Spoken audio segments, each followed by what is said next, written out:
Today I will be presenting the motion of a falling object by Alistair Plano. So the purpose was to observe and analyze the motion of a falling object. In this case, I used a whiteboard eraser. Use a computational model to simulate the real motion of an object and to determine if the eraser ended up reaching the terminal velocity. So the basic models used were Newton's second law, the momentum principle, which is the change in momentum is the product of the net force and the change in time, and momentum equals mass times velocity. Because the mass of our eraser is not changing, the changes in velocity will be caused by a net force. In this case, the net force equals force of gravity plus force of drag, and the position update and velocity update formulas, which is a rearrangement of Newton's second law for coding. So a preview of the results, both the gravity and drag are observed to be forces acting on the ball, and as predicted by the computational model, and the terminal velocity is not achieved by the eraser during its descent. So our system versus surroundings, the system is the eraser and the surroundings are the earth, floor, and air. The earth has the force of gravity, and the air particles increase speed, makes an increased drag. So our initial conditions and assumptions, the eraser is dropped from about 1 meter and above the ground from rest. The mass of the eraser is 45.3 grams, which is 0.0453 kilograms. The origin is located at the floor, which is lined up with the motion of the eraser, and it is assumed that the eraser is point mass, which is measured from the middle of the eraser, and the drag force acts akin to the equation described, which is proportional to the square of the velocity. So the details of the experiment, the eraser is dropped from 1.105 meters above the ground and lands on the floor. The time of the fall is 0.467 seconds. And then here is a position versus time graph of the observed motion. Usage of Newton's second law is the position and velocity update formulas, which are derived from the momentum principle.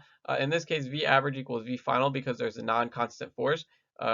And by iteratively repeating these formulas, I constantly update the eraser's position and velocity, revealing its changing motion over time, and then using small steps to achieve convergence. And then here are the formulas below that are listed. So the details of the code.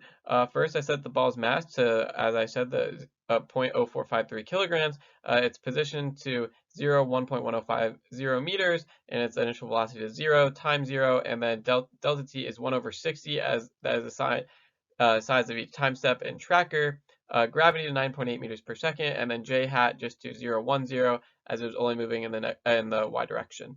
I set a while loop to 0.467, as that was the time. Fnet, because this is the gravity only code, to just be the gravity, which is just the mass times gravity negative. And then ball.vel, just used the velocity update formula and position update formula, updated time, and then got the graph above to the left. Now I have the gravity plus drag program, and the only thing I changed was that within the while loop, the fnet, I also added drag, which is the proportionally constant to velocity, and then added that to the fnet, and then same thing here, and then got the graph to the left. And both of the codes will be linked in the description.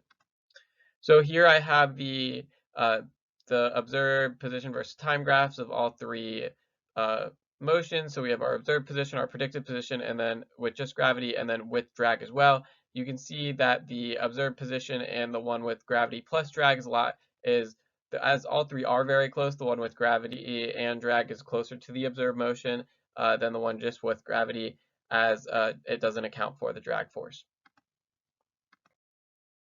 So discussion of the results. A proportionally constant B found that to be roughly 0.01 through trial and error. The difference is explained by the momentum principle, because not all net forces were accounted for, only gravity in the only gravity model, the two velocities and positions were changed, and by accounting for all forces, we got a more accurate graph.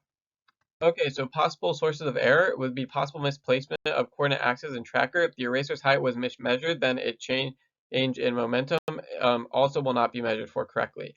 A possible twisting of the eraser, when measured from the center, I don't account for if the eraser isn't moving straight down. So what does it mean in terminal velocity? If terminal velocity is achieved, then the velocity is not changing for any object, because the two vertical forces, drag and gravity, on the eraser cancel out for a net force of 0.